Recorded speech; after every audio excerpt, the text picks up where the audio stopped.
contest C Mrs. India 1 in a Million by Tiska pageant ਇਹਦੇ ਵਿੱਚ ਕੁੱਲ 5000 contestant ਨੇ ਆਡੀਸ਼ਨ ਦਿੱਤਾ ਸੀ ਜਿਨ੍ਹਾਂ ਵਿੱਚੋਂ ਉਹਨਾਂ ਨੇ 70 ਫਾਈਨਲਿਸਟ ਸਿਲੈਕਟ ਕੀਤੇ ਸੀ ਔਰ there were different categories ਤੇ ਮੈਂ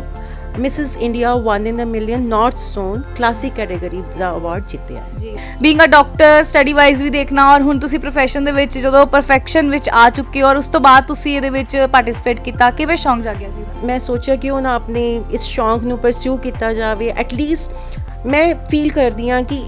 ਕਿਸੇ ਵੀ ਬੰਦੇ ਦੇ ਪਰਸਨੈਲਿਟੀ ਦੇ ਡਿਫਰੈਂਟ ਐਸਪੈਕਟ ਹੁੰਦੇ ਨੇ ਠੀਕ ਹੈ and you have to explore every dimension of your personality I must say I am queen of my family so they really pampered me a lot and it was difficult to maintain work life balance but it was a lot of hard work ਹੋਰ females ਨੂੰ ਅੱਗੇ ਆਉਣਾ ਚਾਹੀਦਾ ਹੈ ਆਪਣੇ ਅੰਦਰ ਜੋ dreams ਹੈ ਆਪਣੇ ਜੋ ਸ਼ੌਂਕ ਹੈ ਪੂਰੇ ਕਰਨ ਲਈ ਥੋੜ੍ਹਾ ਜਿਹਾ ਆਪਣੇ ਕੰਫਰਟ ਜ਼ੋਨ ਤੋਂ ਬਾਹਰ ਆ ਕੇ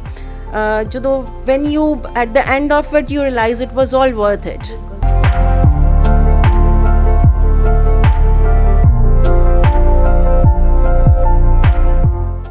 ਸਤਿ ਸ਼੍ਰੀ ਅਕਾਲ ਤੁਸੀਂ ਦੇਖ ਰਹੇ ਲੁਧਿਆਣਾ ਟਾਈਮਸ ਮੈਂ ਹਾਂ ਪ੍ਰਬਲੀਨ ਕੌਰ ਅਕਸਰ ਅਸੀਂ ਆਪਾਂ ਦੇਖਦੇ ਹਾਂ ਵੀ ਡਾਕਟਰਸ ਜਿਹੜੇ ਨੇ ਆਪਣੇ ਪ੍ਰੋਫੈਸ਼ਨ ਦੇ ਵਿੱਚ ਪੂਰੀ ਪਰਫੈਕਸ਼ਨ ਦੇ ਨਾਲ ਜਿਹੜਾ ਕਿ ਟ੍ਰੀਟਮੈਂਟ ਕਰਦੇ ਨੇ ਪੇਸ਼ੈਂਟਸ ਨੂੰ ਟ੍ਰੀਟ ਕਰਦੇ ਨੇ ਪਰ ਤੁਸੀਂ ਕਦੀ ਸੁਣਿਆ ਕਿ ਕੋਈ ਡਾਕਟਰ ਜਿਹੜਾ ਕਿ ਜਿਸ ਨੂੰ ਸ਼ੌਂਕ ਹੈ ਔਰ ਤੁਸੀਂ ਦੇਖਿਆ ਹੁਣ ਸਾਡੇ ਨਾਲ ਮਿਸਿਸ ਅੰਜੂ ਗਰਗ ਮੌਜੂਦ ਨੇ ਇਹਨਾਂ ਦੀ ਤੁਹਾਨੂੰ ਦੱਸ ਦਈਏ ਇਹਨਾਂ ਨੂੰ ਮਿਸਿਸ ਇੰਡੀਆ 1 ਇਨ ਅ ਮਿਲੀਅਨ ਦਾ ਜਿਹੜਾ ਖਿਤਾਬ ਮਿਲਿਆ ਗੱਲਬਾਤ ਕਰਦੇ ਹਾਂ ਸਾਰੀ ਜਾਣਕਾਰੀ ਲੈਂਦੇ ਹਾਂ ਕਿਸ ਤਰੀਕੇ ਦੇ ਨਾਲ ਪਾਰਟਿਸਿਪੇਸ਼ਨ ਕੀਤੀ ਸੀ ਗੁੜਗਾਉਂ ਦੇ ਵਿੱਚ ਜਿਹੜਾ ਇਵੈਂਟ ਹੋਇਆ ਸੀ ਉਸ ਦੇ ਵਿੱਚ ਇਹਨਾਂ ਨੂੰ ਪਹਿਲਾਂ ਸਿਲੈਕਸ਼ਨ ਹੋਈ ਕਿਸ ਤਰੀਕੇ ਦਾ ਪ੍ਰੋਸੀਜਰ ਰਿਹਾ ਔਰ ਇਹਨਾਂ ਨੂੰ ਇਹ ਖਿਤਾਬ ਮਿਲਦਾ ਹੈ ਫਾਈਨਲਿਸਟ ਜਿਹੜੇ ਨੇ ਰਾਊਂਡ ਦੇ ਵਿੱਚ ਜਾਂਦੇ ਨੇ ਫਾਈਨਲ ਰਾਊਂਡ ਦੇ ਵਿੱਚ ਜਾਂਦੇ ਨੇ ਕਿਵੇਂ ਸ਼ੌਂਕ ਪਿਆ ਕਿਉਂਕਿ ਡਾਕਟਰ ਬੀਇੰਗ ਅ ਡਾਕਟਰ ਬਹੁਤ ਕੁਝ ਜਿਵੇਂ ਜ਼ਿੰਮੇਵਾਰੀਆਂ ਹੁੰਦੀਆਂ ਨੇ ਪੇਸ਼ੈਂਟਸ ਦਾ ਧਿਆਨ ਰੱਖਣਾ ਘਰ ਨੂੰ ਦੇਖਣਾ ਫਿਰ ਵੀ ਪਾਰਟਿਸਿਪੇਟ ਕੀਤਾ ਔਰ ਇਹਨਾਂ ਨੂੰ ਇਹ ਜਿਹੜਾ ਖਿਤਾਬ ਮਿਲਦਾ ਹੈ ਗੱਲਬਾਤ ਕਰਦੇ ਹਾਂ ਸਤਿ ਸ਼੍ਰੀ ਅਕਾਲ ਮੈਮ ਬਹੁਤ ਸਵਾਗਤ ਹੈ ਤੁਹਾਡਾ thank you so much ma'am ਕਿਸ ਤਰੀਕੇ ਦਾ ਲੱਗ ਰਿਹਾ ਤੁਸੀਂ ਅੱਜ ਤੁਹਾਨੂੰ ਮਿਲਿਆ ਜਿਹੜਾ ਖਿਤਾਬ ਮਿਲਿਆ ਮਿਸਿਸ ਇੰਡੀਆ 1 ਇਨ ਅ ਮਿਲੀਅਨ ਕਿਵੇਂ ਪਾਰਟਿਸਿਪੇਟ ਕੀਤਾ ਸੀ ਕਿਵੇਂ ਸਾਰਾ ਪ੍ਰੋਸੀਜਰ ਕੀ ਸੀਗਾ ਇਸ ਇਵੈਂਟ ਦਾ ਮੈਂ ਪਾਰਟਿਸਿਪੇਟ ਕੀਤਾ ਸੀ ਨੈਸ਼ਨਲ ਲੈਵਲ 'ਤੇ ਕੰਟੈਸਟ ਸੀ ਮਿਸਿਸ ਇੰਡੀਆ 1 ਇਨ ਅ ਮਿਲੀਅਨ ਬਾਈ ਟਿਸਕਾ ਪੈਜੈਂਟ ਇਹਦੇ ਵਿੱਚ ਕੁੱਲ 5000 ਕੰਟੈਸਟੈਂਟ ਨੇ ਆਡੀਸ਼ਨ ਦਿੱਤਾ ਸੀ ਜਿਨ੍ਹਾਂ ਵਿੱਚੋਂ ਉਹਨਾਂ ਨੇ 70 ਫਾਈਨਲਿਸਟ ਸਿਲੈਕਟ ਕੀਤੇ ਸੀ ਔਰ there were different categories ਤੇ ਮੈਂ Mrs. India 1 in a Million North Zone classic category ਦਾ ਅਵਾਰਡ ਜਿੱਤਿਆ ਹੈ ਜੀ ਲੁਧਿਆਣੇ ਦਾ ਮਾਣ ਜਿਹੜਾ ਇਹਨਾਂ ਨੇ ਵਧਾਇਆ ਹੈ ਬਹੁਤ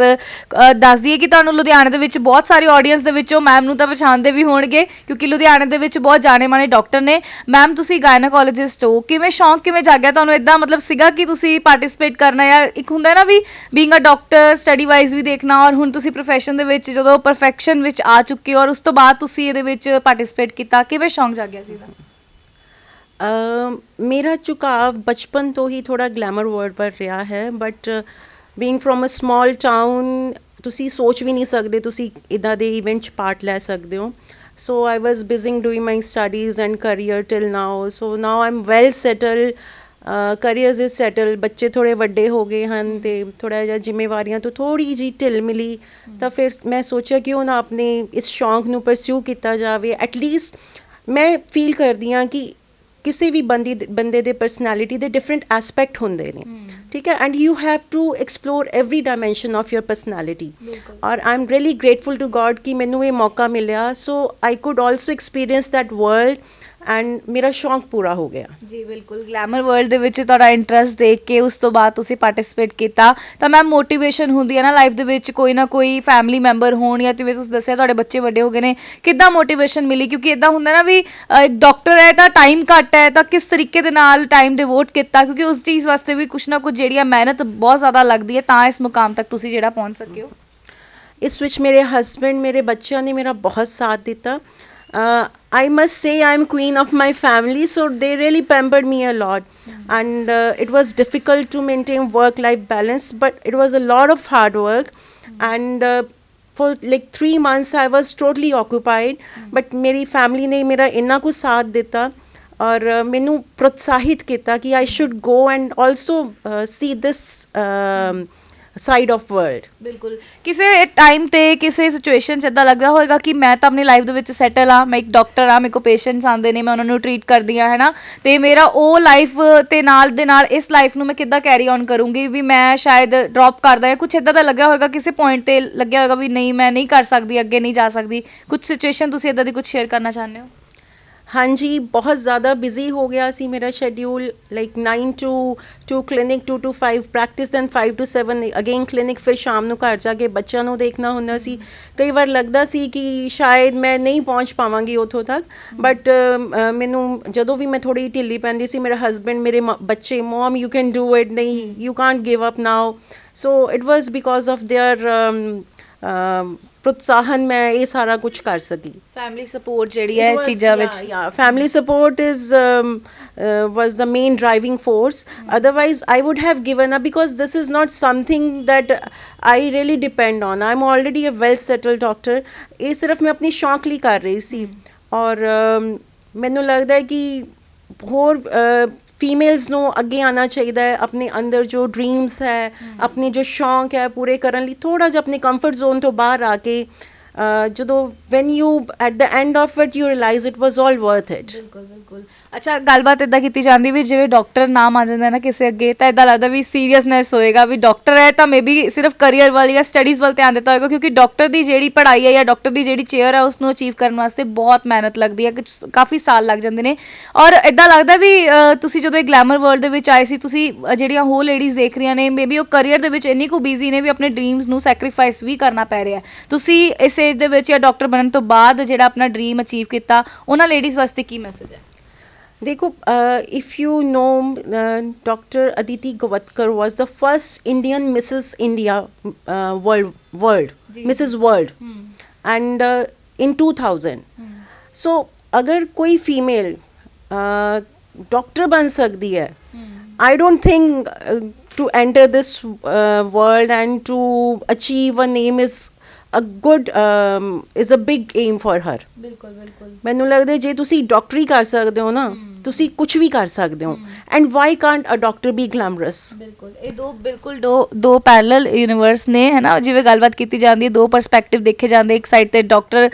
ਦਾ ਜਿਹੜਾ ਅਹੁਦਾ ਸੰਭਾਲਣਾ, ਔਰ ਦੂਸਰੇ ਪਾਸੇ ਗਲੈਮਰ ਵਰਲਡ ਦੇ ਵਿੱਚ ਧਿਆਨ ਆਉਣਾ ਜਾਂ ਫਿਰ ਇੰਟਰਸਟ ਬਣਨਾ, ਉਸ ਨੂੰ ਅੱਗੇ ਪਰਸਿਊ ਕਰਨਾ। ਔਰ ਹੁਣ ਤੁਸੀਂ ਸਾਨੂੰ ਮੈਮ ਹੋਰ ਕਿਹੜੇ ਇਵੈਂਟਸ ਦੇ ਵਿੱਚ ਦੇਖਣ ਨੂੰ ਮਿਲਣਗੇ, ਜਾਂ ਉਹਨਾਂ ਤੁਹਾਡੇ ਹੋਰ ਕੋਈ ਡ੍ਰੀਮ ਜਿਹੜੇ ਰਹਿੰਦੇ ਨੇ ਔਰ ਤੁਸੀਂ ਉਸ ਨੂੰ ਅਚੀਵ ਕਰਨ ਵਾਸਤੇ ਅੱਗੇ ਸਟੈਪ ਆਊਟ ਕਰੋਗੇ? ਦੇਖੋ, ਮੇਰਾ ਜੋ main passion is my career only, this profession only. I am really committed to it, और ਜਦੋਂ ਵੀ ਕੋਈ ਨਾ ਕੋਈ ਮੌਕਾ ਮਿਲੇਗਾ, so I will pursue it. But for the time being I am in my hospital, and we are building IVF clinic. ਮੈਨੂੰ ਲੱਗਦਾ ਅਗਲੇ 2 ਸਾਲ ਤੱਕ ਮੇਰਾ ਇੱਥੇ ਸ਼ਹੀਦ ਭਗਤ ਸਿੰਘ ਨਗਰ ਵਿੱਚ I'll have my advanced assisted reproductive clinic. So coffee busy ਜਾਣ ਵਾਲਾ ਮੇਰਾ ਅੱਗੇ ਵਾਲਾ ਸਮਾਂ। ਚੈਲੰਜਸ ਨੂੰ ਫੇਸ ਕਰਨ ਵਾਸਤੇ ਤੁਸੀਂ ਰੈਡੀ ਹੋ? Yeah, I am always ready to face challenges. ਤਾਂ ਲੁਧਿਆਣੇ ਦਾ ਮਾਨ ਮੈਮ ਨੇ ਜਿਹੜਾ ਵਧਾਇਆ, ਇਸ ਦੇ ਨਾਲ ਤੁਹਾਨੂੰ ਤਾਂ ਮੈਮ ਨੂੰ ਮਿਲਵਾਇਆ ਕਿ ਇਹ ਕਰਾਊਨ ਦੇਖ ਰਹੇ ਹੋ, ਇਹ ਇੰਨਾ ਕੁ ਜਿਹੜਾ ਬਿਊਟੀਫੁਲ। ਮੈਮ, ਜਦੋਂ ਸਭ ਤੋਂ ਪਹਿਲਾਂ ਤੁਹਾਨੂੰ ਕਰਾਊਨ ਮਿਲਿਆ ਸੀ, ਔਰ ਜਦੋਂ ਤੁਸੀਂ ਇਵੈਂਟਸ ਹੋਏ ਸੀਗੇ, ਕੀ ਪ੍ਰੋਸੀਜਰ ਸੀ ਇਵੈਂਟ ਦਾ, ਕਿਵੇਂ ਰਾਊਂਡ ਸੀ, ਸਭ ਕੁਝ ਸੀਗਾ ਕੀ ਉਸ ਦੇ ਵਿੱਚ? ਦੇਖੋ, ਸਭ ਤੋਂ ਪਹਿਲੇ ਤਾਂ ਉਹਨਾਂ ਨੇ ਵਰਚੁਅਲ ਆਡੀਸ਼ਨਸ ਹੋਏ ਸੀ, ਬਿਕੋਜ਼ ਕੋਵਿਡ ਦਾ ਟਾਈਮ ਚੱਲ ਰਿਹਾ ਸੀ, or they took my interview, ਥੋੜੇ videos, photographs, and on that basis I was selected. ਫਿਰ ਇਹ ਮੇਨ ਇਵੈਂਟ ਹੋਇਆ ਸੀ 20th December to 23rd December Gurgaon Crowne Plaza ਵਿੱਚ। It was a 3 days event, ਜਿੱਥੇ ਉਹਨਾਂ ਨੇ ਥੋੜੇ ਗਰੂਮਿੰਗ ਸੈਸ਼ਨ ਸੀ, ਉਸ ਤੋਂ ਬਾਅਦ ਕੰਪੀਟੀਸ਼ਨ ਸੀ, ਟੈਲੈਂਟ ਰਾਊਂਡ ਸੀ, ਸਟੇਟ ਕਾਸਟਿਊਮ ਰਾਊਂਡ ਸੀ, ਦੈਨ ਫਿਟਨੈਸ ਰਾਊਂਡ ਸੀ, ਔਰ ਫੋਟੋ ਸ਼ੂਟ ਹੋਏ ਸਾਡੇ। Then on the final day there was main event, ਜਿੱਥੇ ਕਿ ਇਹ ਕਰਾਊਨਿੰਗ ਵਗੈਰਾ ਸਾਰੀ ਹੋਈ on the basis of your performance during the whole event. ਔਰ ਮੈਂ ਇੱਥੇ ਮੈਂਸ਼ਨ ਕਰਨਾ ਚਾਹੂੰਗੀ ਕਿ ਟੈਲੈਂਟ ਰਾਊਂਡ 'ਤੇ ਮੈਂ ਇੱਕ ਮਿਊਜ਼ੀਕਲ ਐਕਟ ਪਲੇ ਕੀਤਾ to save the girl child. ਇਹ ਜੋ ਤੁਸੀਂ 2 ਹੋਰਡਿੰਗਸ ਦੇਖ ਰਹੇ ਹੋ, this was they were presented there only, and I'm really happy that I could convey this message at a national level to a large audience, because this is the thing which is very close to my heart. Being a gynecologist, I very frequently come across patients who don't want female child, ਕਹਿੰਦੇ ਕਿ ma'am 2 ਕੁੜੀਆਂ ਹੋ ਗਈਆਂ, ਹੁਣ ਕੀ ਕਰੀਏ? ਮੈਂ ਇੱਕ ਇਹ ਮੈਸੇਜ ਦੇਣਾ ਚਾਹੁੰਦੀ ਹਾਂ ਕਿ ਕੁੜੀਆਂ ਕਿਸੇ ਪਾਸਿਓਂ ਕਿਸੇ ਤੋਂ ਵੀ ਘੱਟ ਨਹੀਂ ਹਨ। ਉਹ ਤੁਸੀਂ ਖੁਦ ਹੀ ਪ੍ਰੂਫ ਕਰਤਾ Yeah. Being a doctor glamour world ਦੇ ਵਿੱਚ ਇੰਟਰਸਟ ਹੋਣ ਦੇ ਨਾਲ ਇੰਨਾ ਵੱਡਾ ਖਿਤਾਬ ਜਿਹੜਾ ਤੁਸੀਂ ਜਿੱਤਿਆ ਔਰ ਉਹ ਮੈਸੇਜ ਨੂੰ ਕਨਵੇ ਕੀਤਾ। ਮੈਮ ਕੋਈ ਵੀਡੀਓ ਕਲਿੱਪ ਵਗੈਰਾ ਤੁਹਾਡੇ ਕੋਲ ਦੀ ਮੌਜੂਦ ਹੋਏਗੀ ਵੀ ਜਿਹੜੀ ਤੁਸੀਂ ਉੱਥੇ ਮੈਸੇਜ ਜਾਂ ਜਿਹੜਾ ਪਲੇ ਉੱਥੇ ਕੀਤਾ ਸੀਗਾ? Yeah, I have got photographs and I will share with you the photographs. ਉਹ ਸਾਰੀ ਸੀਕੁਐਂਸ ਵਿੱਚ ਹੈ ਕਿਦਾਂ ਇੱਕ ਮਾਂ ਆਪਣੇ ਬੱਚੇ ਨੂੰ ਬਚਾਉਂਦੀ ਹੈ, ਫਿਰ ਉਹਨੂੰ ਪਾਲਦੀ ਹੈ, ਫਿਰ ਉਹਨੂੰ ਡਾਕਟਰ ਬਣਾਉਂਦੀ ਹੈ। ਬਿਲਕੁਲ। ਐਂਡ ਪੈਰੈਂਟਸ ਦੇ ਇਲਾਵਾ ਸਾਰੀ ਸੋਸਾਇਟੀ ਇਜ਼ ਸੋ ਗ੍ਰੇਟਫੁਲ ਔਰ ਸੋ ਇੰਡੈਪਟਡ to that doctor for making a difference in their life. ਜੀ ਤਾਂ ਉਹ ਆਪਣਾ ਐਕਸਪੀਰੀਅੰਸ ਆਪਣੀ ਲਾਈਫ ਦੀ ਜਰਨੀ ਤੁਸੀਂ ਉੱਥੇ ਸ਼ੇਅਰ ਕੀਤੀ ਹੈ ਤਾਂ Because I'm also second girl in my family and you know Indian society is like that. ਮੈਨੂੰ ਕੋਈ ਇਦਾਂ ਨਹੀਂ ਸਾਹਮਣਾ ਕਰਨਾ ਪਿਆ, ਵਿਤਕਰੇ ਦਾ ਸਾਹਮਣਾ ਨਹੀਂ ਕਰਨਾ ਪਿਆ, but my birth was not celebrated. ਦੂਜੀ ਕੁੜੀ ਹੋ ਗਈ being a girl, but now my parents they celebrate me every day. ਬਿਲਕੁਲ ਉਹ ਖੁਸ਼ੀ ਉਹ ਪ੍ਰਾਊਡ ਮੂਮੈਂਟ ਜਿਵੇਂ ਹੁਣ ਫੈਮਿਲੀ ਨੂੰ ਨਾਲ ਦੇ ਨਾਲ ਹੋਈ ਹੈ ਮਦਰ ਫਾਦਰ ਨੂੰ ਵੀ ਹੋਏਗੀ ਔਰ ਨਾਜ਼ ਮਹਿਸੂਸ ਹੁੰਦਾ ਹੋਏਗਾ ਕਿ ਜੇ ਉਸ ਟਾਈਮ ਤੇ ਅਸੀਂ ਸੈਲੀਬ੍ਰੇਸ਼ਨ ਨਹੀਂ ਕਰ ਪਾਏ ਹੁਣ ਅਸੀਂ ਇੱਕ ਇੱਕ ਦਿਨ ਜਿਹੜਾ ਉਸ ਨੂੰ ਸੈਲੀਬ੍ਰੇਟ ਕਰਦੇ ਹਾਂ। Yeah. ਬਿਲਕੁਲ ਮੈਮ ਕੀ ਮੈਸੇਜ ਦੇਣਾ ਚਾਹੁੰਦੇ ਹੋ ਕਿਉਂਕਿ ਇੱਕ ਡਾਕਟਰ ਜੇ ਮਿਸਿਸ ਇੰਡੀਆ ਦਾ ਅਵਾਰਡ ਜਿੱਤ ਸਕਦੀ ਹੈ 1 in a million ਅਵਾਰਡ ਜਿਹੜਾ ਨਾਰਥ ਜ਼ੋਨ ਦੇ ਵਿੱਚ ਹੋਇਆ ਸੀ, ਹੋਰ ਵੀ ਇਹੋ ਜਿਹੇ ਬਹੁਤ ਸਾਰੇ ਲਾਇਰਸ ਨੇ, ਟੀਚਰਸ ਨੇ ਜਾਂ ਡਾਕਟਰਸ ਹੀ ਨੇ ਜਿਹੜੇ ਕਿ ਸ਼ਾਇਦ ਮਨ ਦੇ ਵਿੱਚ ਉਹ ਸੁਪਨਾ ਲੈ ਕੇ ਲੇਡੀਜ਼ ਬੈਠੀਆਂ ਹੋਣਗੀਆਂ ਕਿ ਕਾਸ਼ ਅਸੀਂ ਇਸ ਵਰਲਡ ਵਿੱਚ ਹੁੰਦੇ ਕਿਉਂਕਿ ਅੱਜ ਕੱਲ੍ਹ ਸੋਸ਼ਲ ਮੀਡੀਆ ਇੰਨਾ ਕੁ ਆਪਣੇ ਮਾਈਂਡ ਦੇ ਵਿੱਚ ਜਗ੍ਹਾ ਬਣਾ ਚੁੱਕਿਆ ਵੀ ਜੇ ਕੁਝ ਦਿਖਦਾ ਹੈ ਨਾ ਤਾਂ ਲੱਗਦਾ ਵੀ ਮੈਂ ਵੀ ਇੱਦਾਂ ਬਹੁਤ ਤਿਆਰ ਹੋ ਕੇ ਬਹੁਤ ਸੋਹਣਾ ਲੱਗੂੰਗੀ ਇੱਦਾਂ ਕੁਝ। ਕੀ ਮੈਸੇਜ ਦੇਣਾ ਚਾਹੁੰਦੇ ਹੋ ਉਹਨਾਂ ਲੇਡੀਜ਼ ਵਾਸਤੇ? To all the aspiring females, ਚਾਹੇ ਤੁਸੀਂ ਹਾਊਸਵਾਈਫ ਹੋ ਚਾਹੇ ਤੁਸੀਂ ਵਰਕਿੰਗ ਫੀਮੇਲ ਹੋ, there is a life beyond work and ਤੁਹਾਡੇ ਆਪਣੀ ਕੁਝ ਇੱਛਾਵਾਂ ਹੁੰਦੀਆਂ, ਕੁਝ ਹਸਰਤਾਂ ਹੁੰਦੀਆਂ ਤੁਸੀਂ ਪੂਰਾ ਕਰਨੀਆਂ ਚਾਹੁੰਦੇ ਹੋ ਤਾਂ I will really give you a message that ladies please come out of your comfort zone and give it a chance and at the end you will feel that it was really worth it. ਜੀ ਬਹੁਤ ਬਹੁਤ ਧੰਨਵਾਦ ma'am. ਤਾਂ ਇਹ ਤਾਂ ਸਾਡੇ ਨਾਲ ਸੀ doctor Anju Garg ਜਿਨ੍ਹਾਂ ਨੇ ਕਿ ਲੁਧਿਆਣੇ ਦਾ ਮਾਣ ਵਧਾਇਆ ਔਰ Mrs India 1 in a million north zone ਦੇ ਵਿੱਚ ਜਿਹੜਾ ਕਿ ਅਵਾਰਡ ਹਾਸਲ ਕੀਤਾ। ਤੁਸੀਂ ਇਹ ਕਰਾਊਨ ਦੇਖ ਰਹੇ ਹੋ, ਇਹਨਾਂ ਦੇ ਅਵਾਰਡਸ ਤੁਹਾਨੂੰ ਦਿਖਾਉਂਦੇ ਆ, ਵੀਡੀਓ ਵੀ ਸ਼ੇਅਰ ਕਰਾਂਗੇ, ਪਿਕਚਰਸ ਦੇ ਰਾਹੀਂ ਤੁਹਾਨੂੰ ਦਿਖਾਵਾਂਗੇ ਕਿਸ ਤਰੀਕੇ ਦੇ ਨਾਲ ਜਿਹੜੀ ਇਹਨਾਂ ਨੇ ਉੱਥੇ ਪਰਫਾਰਮੈਂਸ ਕੀਤੀ। ਔਰ ਤੁਸੀਂ ਇਹ ਮੇਰੇ ਪਿੱਛੇ ਦੇਖ ਰਹੇ ਹੋ ਇਹਨਾਂ ਦੇ ਕਲੀਨਿਕ ਦੇ ਵਿੱਚ ਸੇਵ ਗਰਲ ਚਾਈਲਡ ਦਾ ਜਿਹੜਾ ਇਹਨਾਂ ਵੱਲੋਂ ਮੈਸੇਜ ਉੱਥੇ ਵੀ ਕਨਵੇ ਕੀਤਾ ਗਿਆ ਔਰ ਹੁਣ ਵੀ ਜਿਵੇਂ ਪੇਸ਼ੈਂਟਸ ਆਉਂਦੇ ਨੇ ਇਹਨਾਂ ਕੋਲ ਕਿਉਂਕਿ ਆਪਾਂ ਇਹੋ ਜਿਹੀ ਸੁਸਾਇਟੀ ਦੇ ਵਿੱਚ ਜੀਂਦੇ ਹਾਂ ਜਿੱਥੇ ਸ਼ਾਇਦ ਕੁਝ ਲੋਕ ਜਿਹੜੇ ਨੇ ਕੁੜੀਆਂ ਨੂੰ ਬਹੁਤ ਅੱਗੇ ਰੱਖਦੇ ਨੇ ਪਰ ਹਜੇ ਵੀ ਕੁਝ ਲੋਕ ਜਿਹੜੇ ਨੇ ਉਹ ਕੁੜੀਆਂ ਨੂੰ ਅੱਗੇ ਨਹੀਂ ਕਰ ਪਾਉਂਦੇ। ਤਾਂ ਮੈਮ ਨੇ ਉਹ ਮੈਸੇਜ ਆਪਣਾ ਜਰਨੀ ਆਪਣੀ ਸਾਰੀ ਉੱਥੇ ਸ਼ੇਅਰ ਕੀਤੀ ਜਿਸ ਦੇ ਨਾਲ ਉਹਨਾਂ ਨੂੰ ਉਹਨਾਂ ਦੀ ਮਿਹਨਤ ਦੇ ਸਦਕੇ ਇਹ ਅਵਾਰਡ ਮਿਲਿਆ। ਤਾਂ ਇਦਾਂ ਦੀ ਹੋਰ ਵਧੇਰੀ ਵੀਡੀਓਜ਼ ਲਈ ਤੁਸੀਂ ਦੇਖਦੇ ਰਹੋ ਲੁਧਿਆਣਾ ਟਾਈਮਸ। ਕੈਮਰਾਮੈਨ ਦੀਪਕ ਖੀਵਾ ਦੇ ਨਾਲ ਮੈਂ ਪ੍ਰਬਲੀਨ ਕੌਰ।